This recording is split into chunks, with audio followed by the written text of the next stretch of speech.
sad, fear, suspense, joy। हर एक human emotion को और अच्छे से एनहांस किया जा सकता है music editing and sound designing use करके, जिसका पावर एक एडिटर के पास है। एक फिल्म के लिए कुछ म्यूजिशियंस म्यूजिक कंपोज करता है, उस फिल्म के सीक्वेंस के अकॉर्डिंग थीम क्रिएट करता है, लेकिन हमारे लिए ये पॉसिबल नहीं है म्यूजिक कंपोज करना। लेकिन थीम हम क्रिएट कर सकते हैं बहुत सारे म्यूजिक के अलग अलग पार्ट्स यूज करके एंड एडिटिंग के मदद से। अब म्यूजिक को एडिट करने का जरूरत क्या है, हम तो एक म्यूजिक यूं ही डाल सकते हैं जो मैं पहले करता था। असल में म्यूजिक एडिटिंग का मकसद है म्यूजिक के की मोमेंट्स को वीडियो के की पार्ट्स के साथ मैच कराना। खापे खाप पंचर बाप। अब बैकग्राउंड म्यूजिक को अच्छे से यूज करने के लिए उसका डिफरेंट एस्पेक्ट्स जानना जरूरी है। नॉर्मली एक म्यूजिक को 3 एस्पेक्ट से देख सकते हैं, swell, shrink and shift. Swell में एक पर्टिकुलर म्यूजिकल पैसेज का वॉल्यूम या इंटेंसिटी ग्रेजुअली या अचानक इंक्रीज हो जाता है नए इंस्ट्रूमेंट्स के ऐड होने से, जो कई बार रेजिंग टेंशन एंड एंटिसिपेशन का फीलिंग क्रिएट करता है।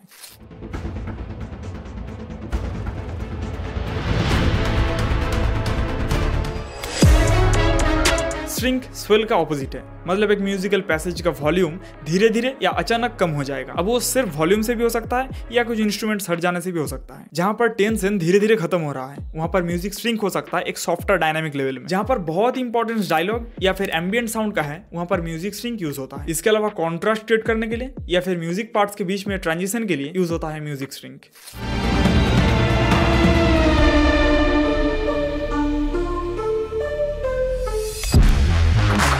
शिफ्ट के अंदर म्यूजिक में बहुत ज्यादा कोई ड्रामेटिक चेंज नहीं होगा, इंटेंसिटी सेम रहेगा, बस म्यूजिकल एलिमेंट्स जैसे कि टेम्पो, स्टाइल या इंस्ट्रूमेंटेशन में थोड़ा बहुत चेंज होगा और ये मूड चेंज को दिखाएगा या 2 सेक्शन के बीच में ट्रांजिशन की तरह काम करेगा।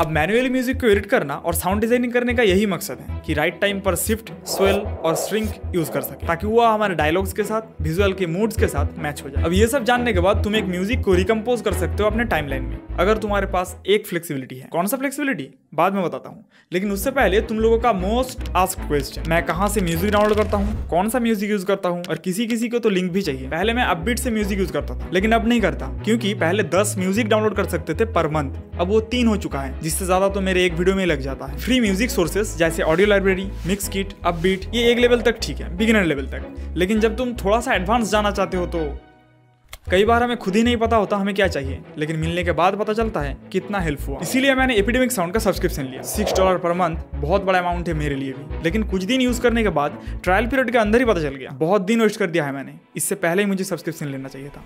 क्यों? देखो, एपिडेमिक साउंड के ज्यादातर प्रमोशनल वीडियोस में जो फीचर सब हाईलाइट करते हैं जैसे AI सजेशन, वो यूजलेस है, क्योंकि एक पर्टिकुलर सीन के हिसाब से AI कभी भी अच्छा म्यूजिक सजेस्ट नहीं कर सकता। मैंने ट्राई करके देखा है। अब ये कोई पेड प्रमोशन नहीं है, लेकिन डिस्क्रिप्शन के लिंक से अगर तुम सब्सक्रिप्शन लेते हो तो मेरा थोड़ा हेल्प होगा, क्योंकि ये एफिलिएट लिंक है और मेरा फेवरेट म्यूजिक का प्लेलिस्ट भी तुम्हें मिल जाएगा सेकंड लिंक से जाकर अपना कार्ड डिटेल्स डालने से ही तुम्हारा 7 डेज फ्री ट्रायल एक्टिवेट हो जाएगा एंड 7 डेज यूज करने के बाद तुम सब्सक्रिप्शन कैंसिल कर सकते हो, जिससे तुम्हारा कोई पैसा नहीं कटेगा एंड ट्रायल पीरियड के अंदर जितने भी म्यूजिक तुमने यूज किया है वो फ्री रहेगा लाइफ टाइम तक। अब कुछ ऐसे फीचर्स है जो मुझे सब्सक्रिप्शन को कैंसिल करने से रोक दिया। पहले मुझे म्यूजिक ढूंढने के लिए प्रॉपर टाइम निकलकर कंप्यूटर ओपन करके बैठना पड़ता था, लेकिन अब मैं कहीं पर भी पड़े मियूजिक ढूंढ सकता हूँ एपिडेमिक साउंड का मोबाइल ऐप यूज करके, और जो मुझे अच्छा लगे उसको सेव करके रख सकता हूँ, जो डेस्कटॉप पर भी अपडेट हो जाएगा। देन म्यूजिक को यूज करने के समय डेस्कटॉप ओपन करके वहां से डाउनलोड कर लेता हूँ। कई बार कोई म्यूजिक का एक पर्टिकुलर पोर्शन हमें अच्छा लग जाता है और हम सेम टाइप के म्यूजिक ढूंढते रहते हैं, लेकिन एपिडेमिक साउंड का एक फीचर ये प्रोसेस बहुत आसान कर दिया है। म्यूजिक ट्रैक के एकदम साइड में फाइंड सिमिलर का ऑप्शन है, वहां पर क्लिक करके जितना पोर्शन अच्छा लगा उसको सिलेक्ट करने से ही सिमिलर पार्ट्स हाईलाइट होकर तुम्हारे सामने आ जाएगा। और मैंने देखा है हर एक आर्टिस्ट का एक यूनिक स्टाइल है। मुझे अगर कोई आर्टिस्ट का एक सॉन्ग पसंद आ जाए तो मैं सिर्फ उस आर्टिस्ट के बेसिस पर ही सर्च करता हूँ और वहां से ही 2, 3, 4 जितने भी सॉन्ग चाहिए डाउनलोड करने की कोशिश करता हूँ एक पर्टिकुलर वीडियो में यूज करने के लिए। इससे वीडियो में एक स्टाइल बना रहता है। एपिडेमिक साउंड के सब्सक्रिप्शन लेने से तुम्हें साउंड इफेक्ट्स के लिए अलग जगह पर जाना नहीं पड़ेगा। इसका साउंड इफेक्ट का ह्यूज लाइब्रेरी से तुम्हारा रिक्वायरमेंट्स पूरा हो ही जाएगा। तुम भी अगर परफेक्शनिस्ट हो तो ऑडियो को WAV फॉर्मेट में डाउनलोड कर सकते हो, जो कि अनकॉम्प्रेस्ड ऑडियो फाइल है, इसीलिए इसका क्वालिटी भी थोड़ा अच्छा है। MP3 फॉर्मेट से इसका साइज बहुत बड़ा होगा, वो ध्यान में रखना। और शुरू में एक फ्लेक्सिबिलिटी के बारे में बात किया था जो रहने से तुम रिकम्पोज कर सकते हो ऑडियो को, वो है the flexibility to download all stems. कोई अंदाजा नहीं था कि मैं इसे यूज करके क्या कर सकता हूँ। मतलब एक म्यूजिक के अंदर जितने भी अलग अलग एलिमेंट्स है उन सबको तुम डाउनलोड कर सकते हो सेपरेटली एक जिप फाइल के अंदर, या चाहो तो कोई भी एक एलिमेंट को भी डाउनलोड कर सकते हो। अब मैं इतना एक्साइटेड क्यों हूँ अभी दिखाता हूँ। कौन सा एडिटिंग सॉफ्टवेयर बेहतर है उसमें समय बर्बाद ना करके फोकस करो एक चीज पर। मैं तुम्हें फोकस करने के लिए कह रहा हूँ स्टोरी टेलिंग के ऊपर। हाँ, स्टोरी टेलिंग। और उसमें तुम अगर अपना पर्सनालिटी डाल सको तो हजारों क्रिएटर्स के बीच में भी तुम चमकोगे। लेकिन जितना ही अनोखा स्टोरी क्रिएट कर लो, आइडिया से बढ़कर कुछ भी नहीं है।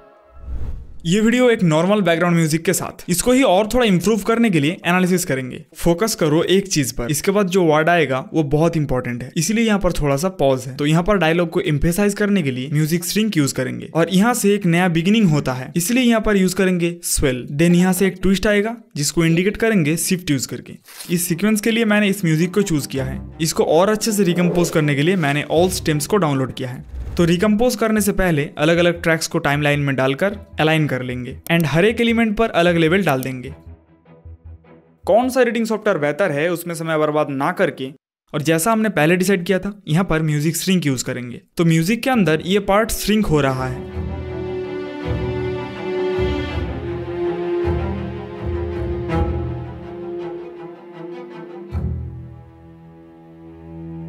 इसको यूज करेंगे। एक बार मेलोडी को ऑफ करके सुन लेते हैं।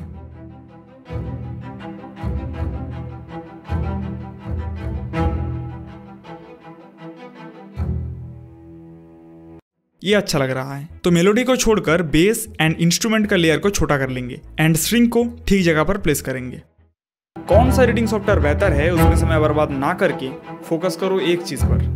मैं तुम्हें फोकस करने एंडिंग को स्मूथ करने के लिए एक कांस्टेंट पावर इफेक्ट डालेंगे दोनों ट्रैक्स में ही। अब ट्रैक्स का वॉल्यूम को कम करेंगे अराउंड -8 डेसिबल। अब बारी है स्वेल को यूज करने का, जो यहाँ पर है।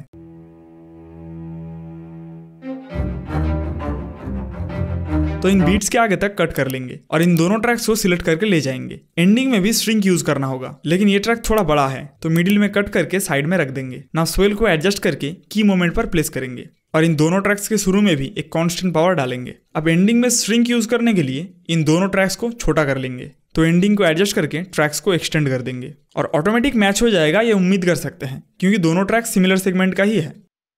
हजारों क्रिएटर्स के बीच में भी तुम चमकोगे, लेकिन जितना ही अनोखा स्टोरी क्रिएट करो, आइडिया से बढ़कर कुछ भी नहीं है। एनडीएस बहुत अच्छे तरीके से ब्लेंड हो चुका है। नाउ फाइनली ट्विस्ट को इंडिकेट करने के लिए शिफ्ट ऐड करना होगा, जो सिंपली मेलोडी का यूज करके कर सकते हैं। सिमिलर सेगमेंट का मेलोडी अगर देखे तो ये पार्ट है।